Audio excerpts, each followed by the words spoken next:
বেগম খালেদা জিয়াকে যে VVIP status দেওয়া এটার জন্য কি কোনো গেজেট হবে কিনা এবং এর আওতায় তার জিয়া পরিবারের অন্যান্য সদস্যরা থাকবেন কিনা? গেজেট হয়েছে না একটা, এটা গেজেট একটা হয়েছে। এখনো পর্যন্ত এই সুবিধাটা কেবল বেগম খালেদা জিয়াকেই দেওয়া হচ্ছে।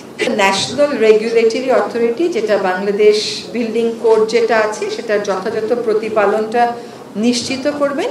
এটা সমগ্র বাংলাদেশে প্রযোজ্য হবে। এই যে আমরা ভূমিকম্পের একটা আশঙ্কার মধ্যে পড়েছি, এই কমিটি ওই আশঙ্কাকেও মোকাবেলার জন্য কি করতে হয় সেটা করবেন। এবং এই যে কমিশনটা হয়েছে, অথরিটিটা হয়েছে, এই অথরিটিটা আসলে পেশাজীবীদের সমন্বয়ে এবং সরকারি চাকরিজীবীদের সমন্বয়ে 25 বছরের অভিজ্ঞতা আছে এমন স্থপতি, পরিকল্পনাবিদ, প্রকৌশলীদের সমন্বয়ে গঠিত হবে।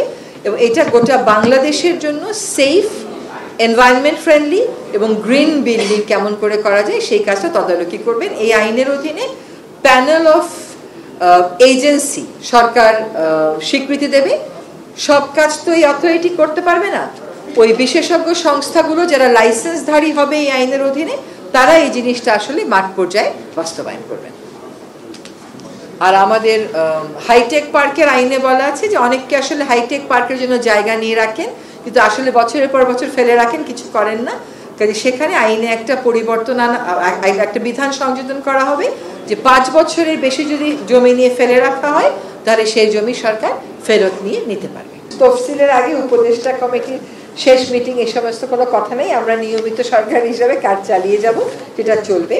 এই পুলিশ কমিশনটা একটা বাছাই কমিটির মাধ্যমে নামগুলো আসবে এবং তার ভিত্তিতে সরকার নিয়োগ দেবেন। এই বাছাই কমিটিতে থাকবে হচ্ছে 5 জন বাংলাদেশের প্রধান বিচারপতি কর্তৃক মনোনীত সুপ্রিম কোর্টের আপিল বিভাগের একজন বিচারপতি, জাতীয় মানবাধিকার কমিশনের চেয়ারপারসন, বাংলাদেশ সরকারি কর্ম কমিশনের চেয়ারম্যান, মন্ত্রিপরিষদ সচিব, স্বরাষ্ট্র সচিব এবং সংসদের 2 জন প্রতিনিধি।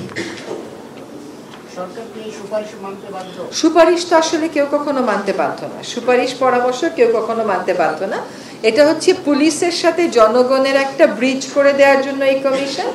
আর পুলিশের সার্ভিস প্রোভাইডের ক্ষেত্রে, মডার্নাইজেশনের ক্ষেত্রে, মানবাধিকার রক্ষার ক্ষেত্রে, পুলিশের পেশাগত যে সংক্ষোভগুলো আছে এগুলো নিরসনের ক্ষেত্রে পুলিশ বাহিনীর সাথে সরকারের একটা যোগসূত্র স্থাপন করে দেওয়ার কাজ হচ্ছে এই কমিশনের।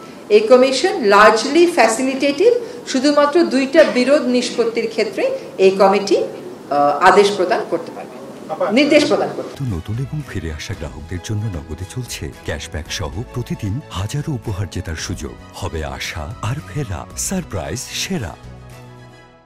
বেগম খালেদা জিয়াকে যে ভিভিআইপি স্ট্যাটাস দেওয়া এটার জন্য কি কোনো গেজেট হবে কিনা এবং এর আওতায় তার জিয়া পরিবারের অন্যান্য সদস্যরা থাকবেন কিনা? গেজেট হয়েছে না একটা, এটা গেজেট একটা হয়েছে। এখনো পর্যন্ত এই সুবিধাটা কেবল বেগম খালেদা জিয়াকেই দেওয়া হচ্ছে।